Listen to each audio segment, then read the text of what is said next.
예레미야 31장 23절에서 40절. 만군의 여호와 이스라엘의 하나님께서 이와 같이 말씀하시니라. 내가 그 사로잡힌 자를 돌아오게 할 때에 그들이 유다 땅과 그 성읍들에서 다시 이 말을 쓰리니 곧 의로운 처소여 거룩한 산이여 여호와께서 네게 복을 주기를 원하노라 할 것이며. 어, 오늘 말씀은 새 예루살렘을 23절에서부터 28절까지 얘기하고 29절에서부터 30절 새 속담에 대해서 이야기하고 31절부터 새 언약에 대해서 얘기를 하고 그다음에 오직 하나님뿐이다 그 얘기를 하고 있으면서 마지막에 38절부터 40절까지는 실질적으로 예루살렘을 어떻게 성산으로 만들어 가는지 그것을 하나님이 계획하시고 그렇게 수리를 할 거다. 수리 계획을 발표하고 있습니다. 어제는 무슨 얘기를 했나요? 물으면은 생각이 안 나잖아요. 그래서 다른 생각하지 말고 여자가 남자를 둘러싸리라 그렇게 얘기를 했습니다. 이, 이 베냐민 지파가 전쟁을 하다가 어, 그 여자들이고 남자들이고 다 죽이고 남자들 몇 명만 남았을 때 종족을 보존하지 못해서 어, 그 행사하러 간 그 사람들을 보쌈해가지고 오도록 허락을 하는 사건이 사사기에 나옵니다.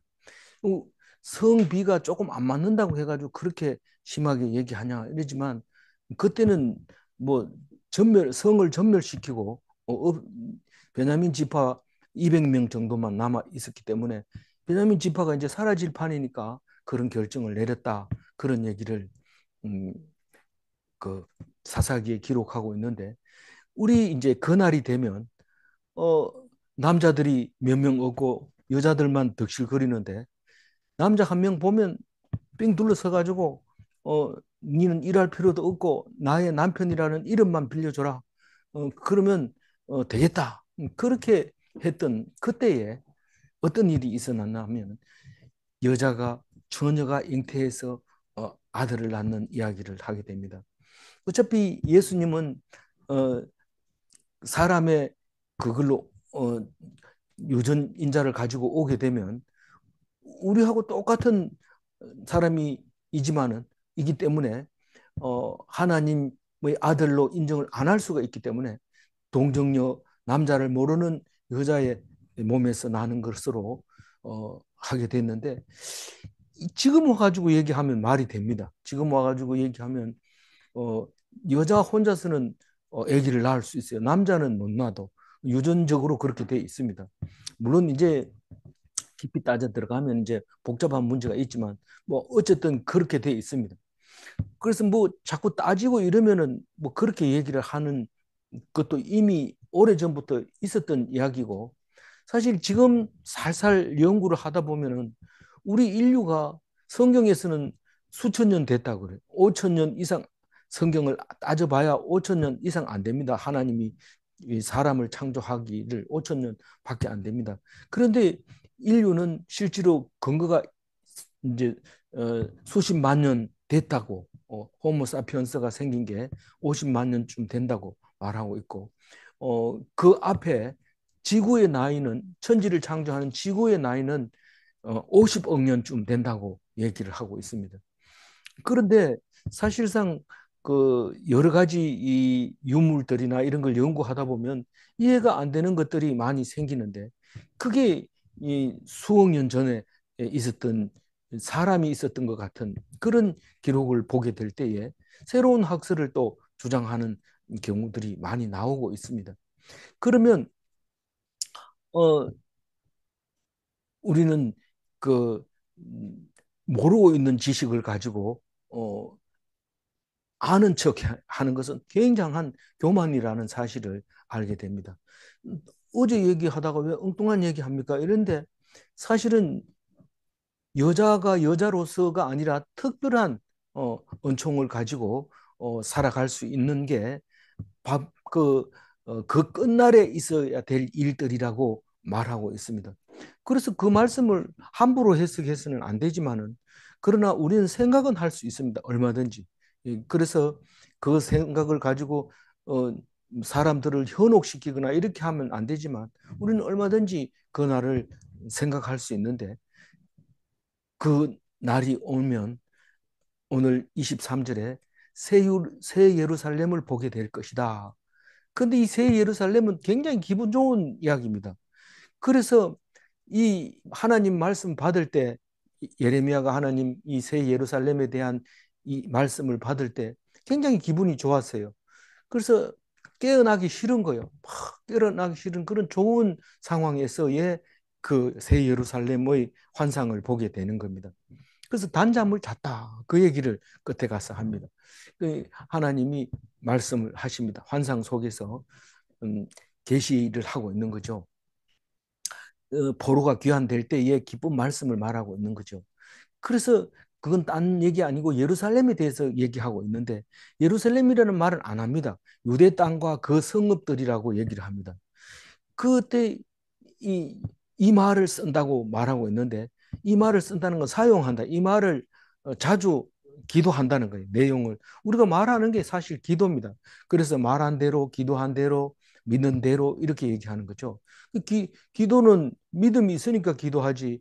믿음도 없는데 막 기도하는 거, 저 바위에다 대놓고 기도하는 거, 그건 엉터리죠. 그건 믿음도 없는데 그냥 한번 해보는 거죠. 그래도 안 하는 게 보다 믿어봐야 본전 아니냐 그거지. 그거를 어떻게 해결해 주겠다고 거기 믿는 사람은 없습니다. 그냥 조금 이제 뭐 이상한 사람들이 그 하는 거죠. 그러나 그 사람들 앞에서는 그런 소리 하지 말고요. 그 인정해 줘야 됩니다. 그건 우리도 못하는 것을 그 사람들이 하는 걸 보면 참 정성이 대단하다. 그런 거를 인정해 줘야 됩니다. 어쨌거나 믿음이 있는 것이 기도하는 것이고 말하는 것이다. 그래서 그 말이 어떤 말이냐 하면은 의로운 처소요. 뭐를 유대 땅과 그 성읍에 대해서 그렇게 말한다는 겁니다. 누가 말하냐고 자세히 보면은요. 그들이 이 말을 쓴다고 말을 하는데 그들이 누구냐 이러면 유대 땅 사람들이 아니라 그 포로로 갔다 돌아온 사람들 많은 사람들이 그렇게 말하고 있다는 겁니다. 그러니까 우리 땅 보고 얘기하는 게 아니라 사람들이 그렇게 얘기한다는 겁니다. 다시 말해서 유대 땅과 그 성읍들은 거룩한 의로운 처소고 거룩한 산이다.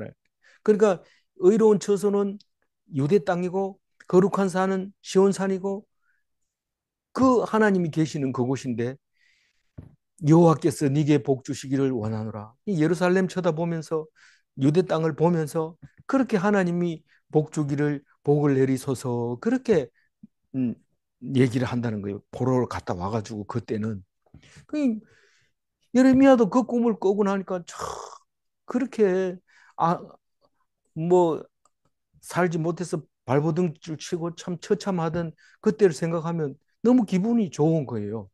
예레미야가. 그러면서 그 뒤에 이어서 보여주는 모습이 있는데 24절 읽어봅니다. 나와 그 모든 성읍의 농부와 양떼를 인도하는 자가 거기에 함께 살리니. 이게 무슨 말입니까? 뭐 지금 생각해 보면 그게 뭐 무슨 말인지 모릅니다. 그런데 사실은 농부하고 목자하고 함께 못 삽니다. 우리가 이 동화에도 나오지만 이 입이 짧은 여우하고 코가 긴 그 황새하고는 밥의 식사를 같이 못 합니다. 그래서 이권 다툼이 자꾸 일어나게 되고 이렇게 됩니다. 그 농사를 딱 지어 놓으면 야, 이거 소먹이기 좋겠다 이러면서 소를 몰고 들어가 버리고 그리고 뭐 그 농사 짓는 사람은 양만 보면 야, 저거 음, 잡아먹자 이렇게 하기 때문에 안 됩니다. 그 양 키우는 사람은 양이 아무리 많아도 양이 그렇게 귀하고 이 농사 짓는 사람은 밭에 누가 들어가서 발자국만 내도 성질을 엄청 냅니다. 그 넓은 밭에 발자국 하나 냈다고 왜 그렇게 성질 냅니까? 기분 나빠요. 그렇지만 그 사람 입장에서 보면 정말 가슴 아픈 거죠. 우리 어디 아픈 것처럼 그렇게 느껴지는 거죠. 그 사람들이 함께 산다는 것은 유유상종하지 않고 같은 사람끼리 놀지 않고 함께 모여 사는데 이 사람하고 이 사람하고는 도저히 어울릴 것 같지 않은데 어울려 다니는 거예요. 그래서 신앙 공동체로 사는 모습을 이야기를 합니다. 이게 희한하죠? 뭐 하여튼 희한해. 25절 읽어봅니다. 이는 내가 그 피곤한 심령을 상쾌하게 하며 모든 연약한 심령을 만족하게 하였습니다 하시기로. 피곤한 심령이 있고 연약한 심령이 있는데 피곤한 심령은 상쾌하게 하고 연약한 심령은 만족하게 했다. 누가요? 하나님이. 그렇게 해서 그 예루살렘과 유다에는 농부들이 살고 목자들이 살고 그 하나님이 복을 내리는 그 복으로 살게 된다. 상쾌하고 만족한 삶을 살게 된다. 혹시 피곤한 심령이 있거나 연약한 심령이 있으면 오늘 포로에서 돌아오는 날이라고 생각하시고 기뻐하시기 바랍니다. 26절 읽어봅니다. 내가 깨어보니 네 잠이 달았다. 네. 예레미야 기분 좋은 환상을 보았다는 거죠. 27절 봅니다. 여호와의 말씀이니라. 보라, 내가 사람의 씨와 짐승의 씨를 이스라엘 집과 유다 집에 날릴 날이 이르리니. 이게 뿌릴 날이. 예, 뿌릴 날이 있으리니 이 씨를 뿌린다는 것은 밭에 이게 뿌리는 씨를 말하는데 특히 중동 지방에는 마구 뿌리는 그 점으로 뿌리는 게 있고 골로 뿌리는 게 있고 모종 옮겨 심는 것도 있고 그런데 이 흩어 뿌리기라고 하는 마구 뿌리기는 그냥 길에도 뿌리고 저 덤불에도 번지고 막 이래 뿌렸다가 하나님이 살려주는 것만 살아서 그 열매를 먹게 되는 그런 농사법이 있었는데 여기는 지금 그렇게 씨를 막 뿌리는 거예요. 어디에?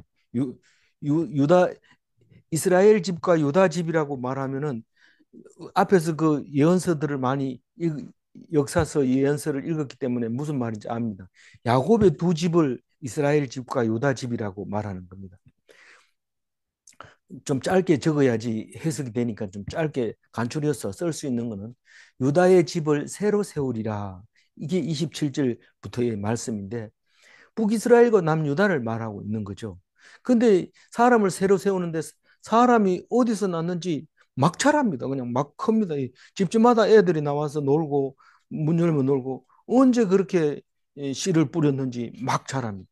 짐승은 이 집에 소 한 마리가 들어왔는데 막 새끼들이 막 자라고 염소 한 마리가 들어와서 다 자라고 그렇게 씨를 뿌리듯이 사람은 한 마리 낳고 소도 한 마리 낳고 이렇기 때문에 시간이 굉장히 필요합니다. 그런데 그게 씨를 뿌릴 때처럼 뭐 씨앗 하나 떨어져 가지고 엄청 많이 열립니다. 특히 조 같은 거는 서숙이라고 하는 조 같은 경우에는 그 배율이 엄청나기 때문에 그 다 살리면은 지금 그게 밭이 안 됩니다. 그래서 조는 밭을 참 열심히 매야 됩니다. 맨 처음에 뿌려놓고 쪼잔하게 올라온 걸 또 솎아주고 또 좀 자라면 또 솎아주고 계속 이렇게 해서 여러 번 밭을 매야 되는데 그 그러면서도 이삭은 또 얼마나 굵은 이삭이 열립니까? 씨알 하나가 그 큰 이삭을 못 이기고 넘어질 정도로 큰 열매를 맺게 되는 게 좋은데 이 그렇게 뿌리는데 사람들이 짐승들이 그렇게 번성하는 모습을 파종하듯이 내가 그렇게 해주겠다.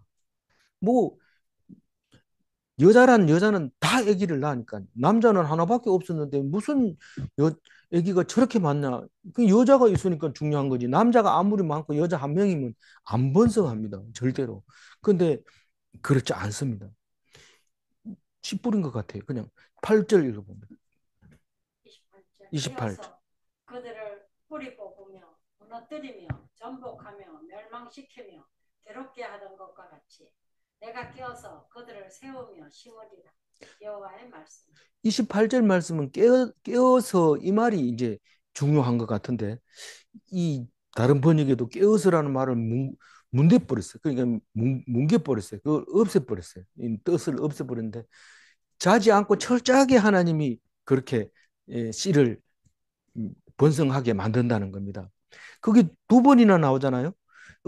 두 번이나 나온다는 것은 중요한다는 얘기입니다.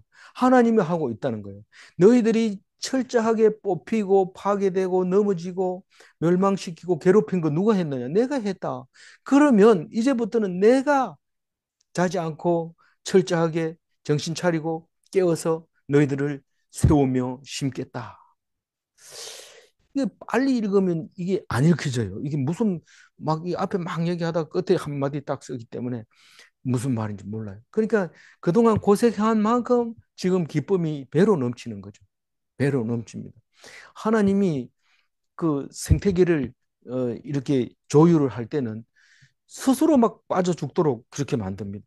이 남자들이 많으니까 예루살렘이 시끄러웠어요. 전쟁에 나가서 싹 죽고 없으니까 사람들 살리는 데는 순식간에 살리는 하나님의 능력이죠. 뭐 우리 사람이 그렇게 하라 그러면 일부 일초제인데 왜 남의 여자 건드려 이러면 새끼 못 낳습니다. 근데 막 하나님이 하십니다. 29절 읽어주십시오. 그때에 그들이 말하기를 다시는 아버지가 신 포도를 먹었으므로 아들의 이가 시다 하지 아니하겠고. 무슨 말입니까? 이 옛날 속담이 그래요. 그리고 포로로 가기 전에는 사실 고생하고 있는 것은 다 아버지가 잘하면 아들도 편하고 아버지가 못하면 자식이 잘 아버지가 못하면 자식도 못하고 이렇게 돼 있어요. 그러니까 아버지가 무엇을 먹느냐에 따라서 아들이 달라진다는 거예요. 그게 그런 말을 하기가 쉽지 않습니다. 지금은 이게 흙수저, 금수저 뭐 이렇게 얘기하지만 그때 당시에는 이 신포도주를 먹었으므로 아들이 시다 이가 시다 하지 아니하겠고 우리가 만약에 지금 금수저 은수저 하면서 방송에 떠들고 난리가 법석을 떨지만은 전쟁이 한번 나보세요. 그리고 전쟁의 끝에쯤 가보세요. 잘 사는 사람이 무슨 의미가 있어요? 그거는 지금 내가 어떻게든지 살아남느냐, 그 살아남은 사람만 남는 거지. 부잣집 아버지가 잘 산다고 해서 살아남는 사람은 없습니다. 지금 옛날 속담은 없어지고 만다는 거죠. 에스겔서에도 이 말을 합니다. 이 속담을. 에스겔서 18장 2절에 그런 얘기를 하는데 한번 읽어볼게요. 너희가 너희가 이스라엘 이스라엘 땅에 땅과 관한 속담에 이르기를 아버지가 신 포도를 먹었으므로 그의 아들의 이가 시다고 하면 어찌 되느냐. 에스겔서도 선지서잖아요. 여기서 이런 속담을 하는 게 어떻게 지금은 형편이 어려운 때입니다. 형편이 어려울 때는 조상 탓하면 안 됩니다. 그거는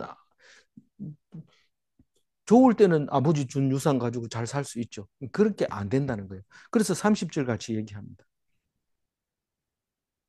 신 포도를 먹는 자마다 그의 이가 신 것 같이 누구나 자기의 죄악으로 말미암아 죽으리라. 이가 신 것은 자기가 먹은 것 때문에 시다는 거예요. 그러니까 오직 자기 죄로 죽으리라. 죽는 사람 전부 자기 죄로 죽는다는 거예요. 그러니까 조상의 죄는 생각하지 마라. 생각할 수도 없다.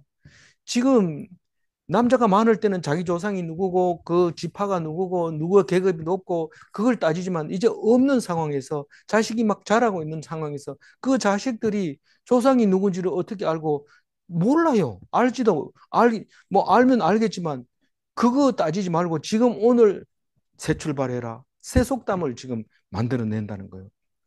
그리고요. 31절 읽어봅니다.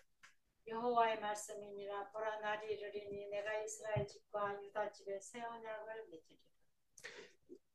이제 새 속담이 생긴 거나 마찬가지로 새 언약을 생기는 겁니다. 새 언약을 주는 겁니다. 그 새 언약은 야곱의 두 집에다가 이 언약을 내리는 건데 이스라엘과 유다 그러면 우리는 그럼 이스라엘입니까 유다입니까? 우리 속에는 유다도 있고 이스라엘도 있고 다 있습니다. 다만 우리가 옛날에 유다일 수도 있고 이스라엘일 수도 있다는 것을 성경이 말하고 있습니다.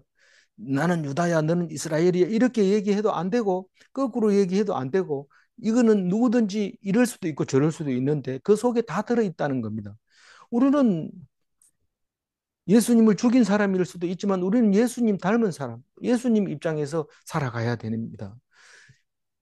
그런 겁니다. 그래서 새 언약은 딴 게 아니라 출바벨론입니다. 바벨론에서 나오는 그게 새 언약인데 마치 출애굽할 때 언약을 맺은 것처럼 그런데 그 언약하고는 다르다고 얘기를 해요. 새 언약을 맺으리라 32절 읽어봅니다. 이 언약은 내가 그들의 조상들의 손을 잡고 애굽 땅에서 인도하여 내던 날에 맺은 것과 같이 아니할 것은 내가 그들의 남편이 돼 있었어도 그들이 내 언약을 깨뜨렸습니다. 여호와의 말씀입니다. 이 출애굽 언약하고는 다른 언약. 그러니까 출애굽 언약이 아니라 새 출애굽 언약. 다시 말해서 출바벨론 언약을 세운다는 겁니다. 내가 그들의 남편이 되었어도 그들이 내 언약을 그러니까 내 이미 혼인 선약을 깬 그 아내에게 약속하는 재혼 언약이라고 말하는 겁니다. 그러니까 신혼 언약하고 재혼 언약하고는 성질이 완전히 다르다는 겁니다. 이 앞에서는 법이 없어서 만드는 거고 지금은 법을 가지고 있는데 언약을 해체했기 때문에 그 언약을 다시 가져오면 안 됩니다. 가져와 봐야 이미 깨졌기 때문에. 그래서 와가지고는 솔로몬 성전에 기대를 안 합니다. 깨져버리고 없기 때문에. 스루바벨 성전을 짓지만 얼마 못 가서 로마가 그건 파괴해버리고 맙니다. 그럼에도 불구하고 여전히 헤롯 성전을 지어가지고 예수님까지 올 때까지 유지하다가 예수님 가시고 난 얼마 안 돼서 파괴돼 버리고 말죠. 그리고 2000년 동안 있다가 지금의 이스라엘이다 하고 나타난 거죠. 33절 읽어봅니다. 그러나 그날 후에 내가 이스라엘 집과 맺은 언약은 이러하니 곧 내가 나의 법을 그들의 속에 두며 그들의 마음에 기록하여 나는 그들의 하나님이 되고 그들은 내 백성이 될 것이라. 여호와의 말씀입니다. 사실은 말이죠. 새 출애굽 언약이나 출애굽 언약이나 같은 말씀입니다. 똑같은 말 바뀐 거 없어요. 똑같아. 네 배신하지 말고 나만 사랑하고 같이 살자. 그 똑같은 얘기입니다. 그런데 그것을 어겼으니 그 말을 폐지하고 새 언약을 한다. 이런데 그때는 돌에다 새겨 가지고 궤 안에다 넣어놨지만 지금은 그래 놔봐야 그것만 죽으라고 돌 앞에 가가지고 소 잡고 양 잡고 잘난 척하고 사람들 무시하고 그거 들어오면 사람 죽여버리고 이러는데 그 법은 아니고 이제는 마음속에다가 말씀을 새겨 넣어라. 마음속에다 돌비가 아닌 마음속에 어디에다 두느냐 하면 마음속에다 두는 거예요. 이 속에 돌이 들어있어요. 돌이 들어있고 그리고 항상 그 기록된 말이 나와야 돼. 입에서 건들면 나와야 돼. 누구처럼? 예수님처럼. 예수님 건들면 입에서 말이 나옵니다. 그 말이 전부 성경에 있었던 말인데 우리는 몰라서 못 찾아서 알 수 없으니까 예수님이 만들어서 했는가 보다 흉내 낸다고 따라하다가 죽는 사람도 있고 그런데 그것을 알아야 돼요. 그러니까 이제는 궤 안에 놓는 그 법이 아니고 마음속에 두는 거, 마음속에 기록하고 돌비가 아닌 성경 66권에 두고 그러니까 그 어디 가서 예배드리고 엎드리고 기도하고 뭐 이런 외부적인 형태가 중요한 게 아니라 오직 말씀을 묵상하는 게 출바벨론 언약인 거예요. 그래서 올 때는 전부 두루마리를 가지고 와서 말씀을 정리해 가지고 백성들에게 가르쳐 준 느헤미와 음, 누구죠? 선지자 에스라 선지자 같은 사람들이 백성들을 가르치고 그렇게 했던 것입니다. 그런데 음, 33절 읽었잖아요. 그 마음속에 법이 들어있으면 어떻게 된다고요? 나는 그의 하나님이 되고 그들은 내 백성이 될 것이라. 마음속에 말씀이 없으면 마음속에 말씀이 없으면 내가 하나님 백성 맞나? 이렇게 되면 결국은 하나님도 나를 백성으로 인정하지 않는다는 말이죠. 그 관계를 유지하기 위해서 마음속에 그 마음속에 내 속에 하나님이 법을 가지고 있는데 우리는 예수님 오시고 나서 우리한테 내가 너와 함께 하리라 그렇게 말하고 있는 거예요. 하나님이 나와 함께 어떻게 하는데 하나님 진짜 함께 하는지 모르겠어. 이러면 안 되고 네 속에 말씀이 있느냐 그 말이 말씀이 있다면 그건 하나님이라는 거예요. 말씀으로 계신 하나님이라는 거죠. 그래서 뭐라고 합니까? 34절 빨리 읽어봐야 돼. 그들이 다시는 각기 이웃과 형제를 가리켜 이르기를 너는 여호와를 알라 하지 아니하리니 이는 작은 자로부터 큰 자까지 다 나를 알기 때문에 내가 그들의 악행을 사하고 다시는 그 죄를 기억하지 아니하리라. 여호와의 말씀. 이 말씀은 복합성을 가지고 있어요. 여러 가지 의미를 가지고 있어요. 근데 가장 중요한 말은 이웃과 형제를 가리켜 이르기를 너는 여호와를 알라 하지 마라. 왜 알라 하지 마라고 하는 거예요? 알고 있기 때문에 얘기하지 않는다는 거예요. 뭐 그러니까 아는 사람이 이웃이고 아는 사람이 형제라는 겁니다. 모르는 사람은 이웃도 아니고 형제도 아니에요. 아는 사람이 형제고 이웃이라는 겁니다. 그러니까 알라 이렇게 말하면 안 되는 거예요. 마치 니는 음, 라가라 하고 욕하는 거나 마찬가지입니다. 형제를 라가라고 하면 라가라 이 히브리 말로 바보야 이러면 안 된다는 거예요. 왜냐하면 하나님 만든 건데 어떻게 네가 그렇게 말하냐 이거죠.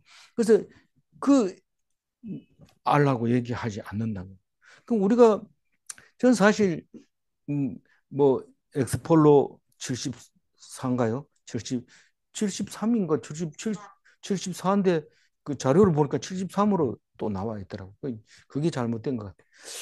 그때 보면 우리가 갔다 왔잖아요. 근데 그 설교 빌리그람 목사의 설교를 동영상도 있던데 그걸 보면서 생각났는데 이 우리는 알고 있다고 갔는데 그 빌리그람 목사가 예수님을 주로 영접하시기 바랍니다. 믿기로 작정한 사람 일어서세요. 이러면 다 이렇습니다. 진짜 끝이 안 보이는 그 사람들이 다 이렇습니다. 그래가지고 아니 믿고 있었는데 또 일어나라고 그래 또 일어나서 또 뭐 이제 기도 받고 소리 지르고 뭐 이렇게 이제 74년도에 그런 역사가 있었는데 그 우리는 교회 안에서 예수 믿으라 자꾸 이럽니다.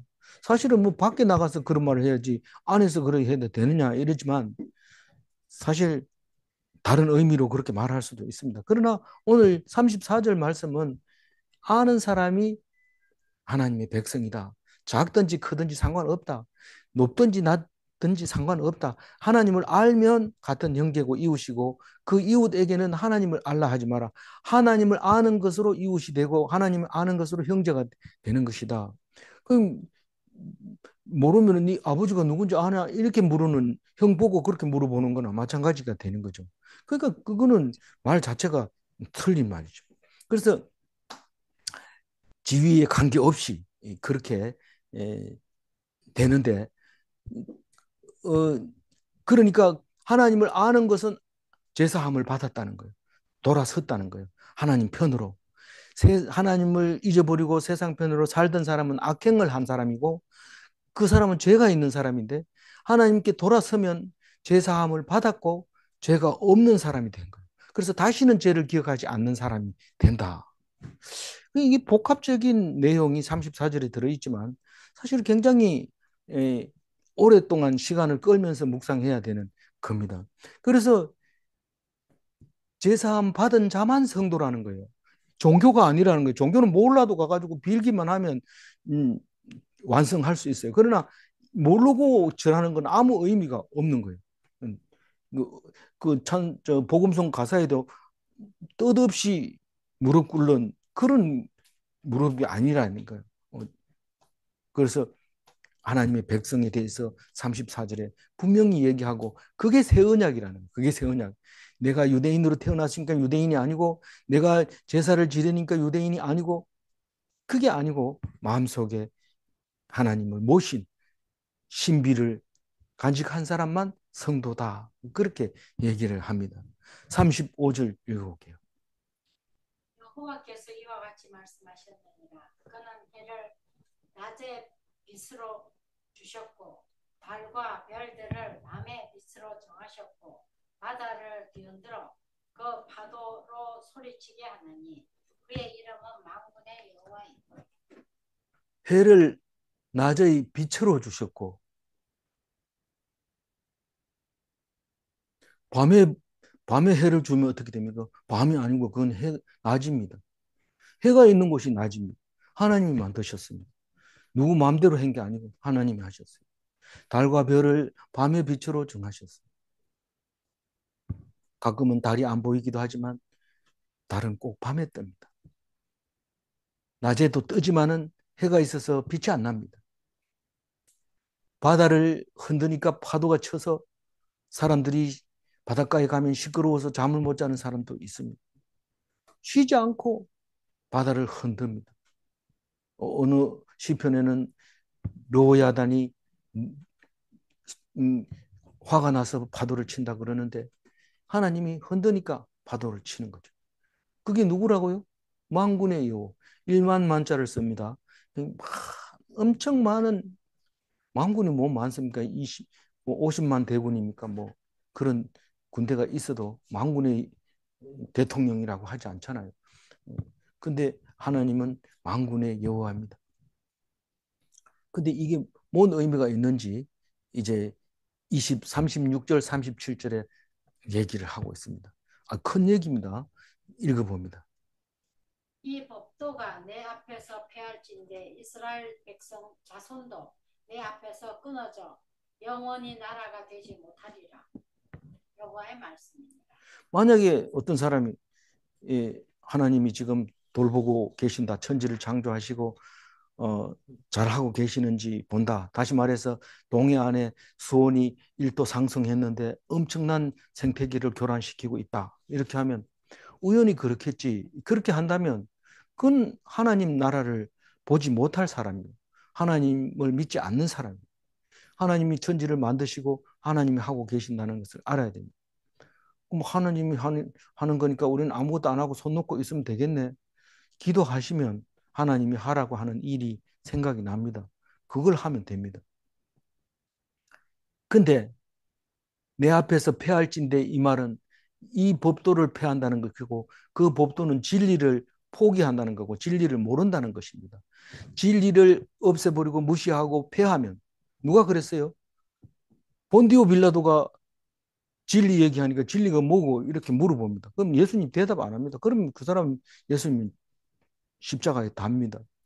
그러니까 이 법도라고 하는 것은 하나님이 천지를 창조하시고 지금도 주관하고 계신다는 만군의 여호와라는 사실을 그게 법도고 그게 진리인데 그것을 내 앞에서 폐지하고 너희들 멋대로 한다면 그건 내 자손도 아니고 내 앞에서 영원히 나를 하나님이라고 부를 자격이 없다.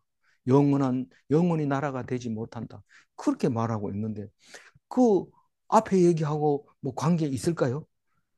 앞에 얘기하고 관계 있을까요? 하나님을 안다고 하면서 그걸 인정 안 한다면 하나님을 인정 안 한다면 그것은 하나님 백성이 아니라는 거예요. 하나님 인정 안 한다면. 뭐 재수 좋아서 그랬지 뭐 우연히 그랬지 뭐 이게 아니라 하나님이 하셨다. 그리고 기도하면 바꿔주시고 고쳐주시고 열어주시고 보여주시고 안내해 주시고 들려주신다. 37절 잘 읽어야 돼요. 여호와께서 이와 같이 말씀하시니라. 위에 있는 하늘을 측량할 수 있으며 밑에 있는 땅의 기초를 탐지할 수 있다면 내가 이스라엘 자손이 행한 모든 일로 말미암아 그들을 다 버리리라. 여호와의 말씀입니다. 이스라엘 백성은 잘 모르고 삐리삐리한 사람이라야 이스라엘 백성이 됩니다.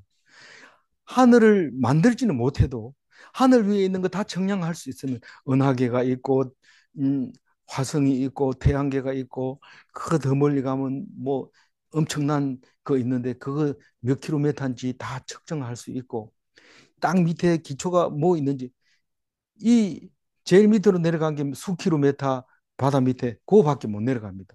더 이상 뭐가 있는지도 모릅니다. 땅에는 몇백 미터 들어가지도 못해요. 굴을 팔 이유도 없고 들어가면 뜨거워서 안 돼요. 그 큰 땅덩어리 껍데기 감자 껍질처럼 얇은 거 그것만 알고 땅에 대해서 안다고 생각하면 천지 참 말도 안 되는 얘기죠. 안다고 하면. 그런데 만약에 탐지할 수 있는 능력이 있고 하늘을 볼 수 있는 능력이 있다면 나는 그건 버리겠다. 버린다는 것은 하나님 백성 안 되겠다 이 말입니다. 그럼 어떤 사람이 하나님 백성 됩니까? 찌질하고 불쌍하고 할 수 없고 능력 없는 사람만 하나님이 내가 그를 백성 삼겠다. 그를 위해서 내가 기도하고 있다. 그 얘기입니다. 이게 엄청난 얘기입니다. 37절에. 거기 뭐 엄청나요? 내가 보니 별거 아니구만은. 그렇게 생각하면 안 됩니다. 능력이 나와 같다면 나는 그들을 버린다. 그들의 죄를 용서하지 않는다. 이게 미국의 철학이나 똑같습니다. 미국은 그렇게 가난한 나라 도와주면서 억울한 나라 도와주면서 그러면 억울해질 때마다 미국에다가 막 얘기합니다. 저거 그냥 놔둡니까? 좀 혼내주세요. 이렇게 얘기하는데 이게 딱 커가지고 미국하고 맞설려고 그러면 바로 적대 관계로 바뀌어버립니다. 무기 생산하지 마라. 안 그러면 돈줄 끊는다. 그게 하나님이 우리에게 하는 말 닮은 거예요. 미국이. 그러니까 미국은 물러가라, 물러가라. 참 철대기도 없는 말이지만 하여튼 물러가라 그럽니다. 그럼 좋다. 그럼 네가 네 돈 내 가지고 네 나라 지켜라. 시급하고 아닙니다. 그게 아니고 좀 대주세요. 우리 힘으로는 도저히 안 됩니다. 특히 핵을 좀 이렇게 좀 배치를 해주세요. 참 천지를 모르는 거죠. 천지를 모르는 거죠. 그래서 이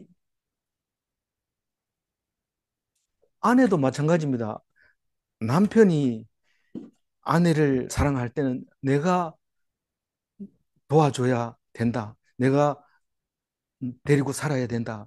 그렇게 해서 아내를 데리고 오지만 이 아내가 능력이 있어가지고 남자를 무시하면서 이래라 저래라 이렇게 하면 할 수 없이 살아요. 왜냐면 일부일처제이기 때문에 어떻게 할 수 없이 살지만 원래는 그 능력 있는 아내를 남편이 부양할 이유가 없습니다. 지금도 용어는 그냥 써요. 용어는 부양 용어인데 또 용어도 남편이 연금 받다 죽으면은 유족연금이라 해서 아내가 받게 됩니다. 그런데 그거 쓰기 싫은 거예요. 그래서 지분이 50%는 나한테 있다. 이렇게 얘기를 합니다. 근데 원래는 그렇지 않습니다. 남자가 여자를 택할 때는 참 내가 이 사람을 위해서 죽음을 다하겠다. 이런 마음으로 사랑하는 마음으로 시작했지만 그 아내가 목을 쳐들고 이래라 저래라 하고 뭐 이불개라 한다든가 뭐 이런 식으로 한다면 그는 남편은 아내를 버립니다. 어, 버려도 요새는 사는데 살죠. 사는 건 삽니다. 그러나 관계는 끊어지고 합니다. 뭐 그러니까 남자는 여자를 보호하기 위한 보호자입니다. 동등한 건 아닙니다. 동등한 그는 둘이 같이 살 이유가 없어요. 어, 그게 관계를 말하고 있는데 그게 하나님이 너희들이 능력이 나와 같다면 나는 너희들을 버리겠다. 내 백성이 아니다. 그 얘기를 하는 것을 볼 수 있습니다. 이제 이 예레미야가 환상 속에서 꿈에서 단잠을 자면서 생각했던 거 1차적인 건 끝나고 2차적인 이야기를 하고 있는데 이거는 현실로 돌아온 겁니다. 38절 읽어봅니다. 보라 날이 이르리니 이 성은 하나님 방대로부터 무퉁이에 이르기까지 여호와를 위하여 건축될 것이다. 여호와의 말씀입니다. 이제 39절 40절까지 똑같이 한번 다 같이 읽어볼게요. 39절 청량줄이 곧게 아래 언덕 밑에 두고 보아로 돌아 시체와 제 모든 골짜기와 기드론 시내에 이르는 모든 고지 곧 동쪽 만문의 모퉁이에 이르기까지 여호와의 거룩한 곳입니다. 영원히 다시는 복거나 전복되지 못할 것입니다. 이게 중건될 새 예루살렘의 모습을 말하고 있는데 경고히 세워서 다시는 뽑히지 않게 하리라. 하나님은 그동안 그런 약속 한두 번 했습니까? 절대로 이스라엘에서 안 뽑힌다 하더니 음, 다른 데로 붙들려 가버리게 하고 영원히 물려준다 했는데 그게 잘 안 되잖아요. 뭐 하나님 마음대로 됩니까? 잘 안 되잖아요. 이렇게 말할지 모르지만 우리는 우리가 보는 이 세상과 하나님이 계획하고 있는 이 세상은 다릅니다. 달라요. 그래서 그냥 있는 그대로 듣고 읽어야 돼요. 듣고 읽고 그것을 어, 인정을 해줘야 돼요. 또 다시 말해서 그 말하는 의도를 잘 알아들어야 됩니다. 뭐 약속만 그 결과만 믿고 하나님을 잊어버리면 하나님을 생전에 안 찾다가 우리 하나님 백성은 영원히 살 거라고 했잖아요. 이 얘기만 가지고 붙입니다. 그러면 하나님이 할 말이 없어요. 네가 언제부터 내한테 와서 얘기했냐? 난 모르겠다. 딱 얘기하는 거예요. 그런데 그래도 하나님은 계획을 갖고 계십니다. 얘들이 하나님한테 대들 거다. 그러나 내가 그들을 버리지 않겠다. 다만 그들이 행한 행동으로 인해서 받은 벌은 받아야 된다. 그 얘기를 하면서 내버려 두는 거죠. 벌이 딴 게 아니고 내버려 두는 벌이에요. 근데 하나님께 대들 기도하고 간구하면 내버려 두는 것이 아니라 말씀을 하시고 그 말씀대로 이루어 가시는 것을 보면서 우리는 깜짝 놀라죠. 하나님한테 말씀 드렸나 안 드렸나 그게 중요한 거죠. 내가 잘했느냐가 중요한 게 아니고 말씀 드렸나 안 드렸나 그게 중요한 거예요. 그래서 서북쪽으로는 예루살렘 성이 이래 있으면 서북쪽으로는 하나넬 망대가 있다고 그래요. 그거는 지금 그 안토니아 탑이라고 그 사도 바울이 어, 소란을 피우니까 군대가 막사를 끊고 갔는데 그게 안토니아 탑입니다. 그 그 탑 밑에 이제 그 로마 군령이 있었는데 그걸로 계단 올라가다가 내가 말할 수 있느냐? 그래서 이제 그리스 말로 얘기를 해가지고 백성들에게 히브리 말로 연설하는 이야기가 나오잖아요. 그게 그 예루살렘 북서쪽에 있는 위치입니다. 그리고 서북쪽, 북서쪽 비슷하죠. 코너니까. 근데 느헤미야, 예레미야, 스가랴에만 나오는 이름입니다. 그 시대 때만 그렇게 불렀던 거죠. 그 다음에 39절에 있는 거는 서쪽으로 가서 남쪽으로 내려오면 가렙이라는 언덕이 있는데 예레미야서 요 한 군데밖에 안 나와요. 그 언덕을 가렙산이라고 불렀던 가렙 언덕이라고도 말하고 뭐 이렇게 번역했다 저렇게 번역했다 하니까요. 그 다음에 남쪽에서 동쪽으로 가면 시계 반대 방향으로 돌아오면서 설명을 하고 있는 거예요. 남쪽에서 동쪽으로 가면 고아라는 곳이 있는데 그게 어디냐면 흰놈의 골짜기와 기드론 골짜기가 합한 만나는 부근인데 고아도 여기 한 군데밖에 안 나와요. 그런데 흰놈의 골짜기는 알잖아요. 뭡니까? 시체와 죄를 다 버리는 곳이에요. 거기서 인신제사도 드리고 그랬던 곳이에요. 거기가. 거기와 기드론 골짜기는 잘 알잖아요. 올리브 마운틴, 감람산과 예루살렘 사이에 있는 그 골짜기에 곳곳마다 이름이 있습니다. 그 나중에 그 다윗이 그 자기 아내 첫 번째 아내 데리고 오라고 할 때 그 남편이 울면서 오던 그 길도 거기 사울의 딸을 데리러 오라 할 때 그 울면서 거기까지 나왔던 그 골짜기도 그 기드론 골짜기고 그 두 개가 만나는 곳이 고아인데 이것도 그렇게 돼 있어요. 잘 안 쓰는 말인데 고아라고 표현하고 40절에 남동쪽 경계가 흰놈의 골짜기와 길쪽 남동쪽으로 이렇게 가는 흰놈의 골짜기. 흰놈의 골짜기는 시체와 죄를 버리는 것이지만은 도벳이라고도 하고 게헨나라고 하고 신약에서는 지옥이라고 게헨나를 그렇게 말했죠. 그래서 그 같은 지명을 그렇게 불렀던 겁니다. 그리고 동쪽으로 이렇게 올라오면 기드론 시내가 있는 거죠. 그리고 기드론 시내에서 중간에 좀 오면은 동쪽 문 마문이 있는데 지금 가면은 그 문에다가 이렇게 저기 문을 막아버렸어요. 벽돌로 막아가지고 있는 문 형태만 털만 있고 이제 막혀 있는 지금도 그 문이 보이는데 이게 그 문이 있는 게 그 마문이냐 그거는 아닐 가능성이 있었죠. 역사 연대를 잘 모르지만 방향이 그쪽이에요. 그쪽에 왕궁의 말들이 드나든 문이라고 해서 마문이라고 그렇게 불렀던 거죠. 동쪽 문이죠. 왜 동쪽에서 하면 모든 성전은 동쪽을 보고 있기 때문에 왕이 그 앞을 들어갔던 것 같아요. 말을 타고 들어갔던 것 같아요. 어쨌든 이 중건된 새 예루살렘의 모습을 이제 미리 말씀드리고, 그리고 이상한 이제 그 다른 선지서에도 이상한 얘기를 합니다. 무슨 그 장녀와 결혼하라고 하는 선지자도 있지만 이, 이 내일은 예레미야를 보고 어, 고향 땅을 어, 사라고 그럽니다. 그래서 할 수 없이 그것을 삽니다. 그 사는 것은 하나님이 무슨 메시지입니까? 앞으로 회복이 된다 그런 뜻으로 사라고 합니다. 그래서 감옥에 있으면서 예레미야는 그 땅을 삽니다. 그리고 이어지는 이야기가 있게 됩니다. 아무쪼록 이 예레미야서를 통해서 하나님께서 주시는 그 귀한 은혜가 곳곳이 숨어 있는 것을 보면서 감사하고 기뻐하시기 바랍니다. 37절 칠해놓은 곳만 읽어보겠습니다. 위에 있는 하늘을 청량할 수 있으며 밑에 있는 땅의 기초를 탐지할 수 있다면 내가 이스라엘 자손이 행한 모든 일로 말미암아 그들을 다 버리리라. 여호와의 말씀이니라. 창조주를 인정하는 자가 하나님의 백성입니다.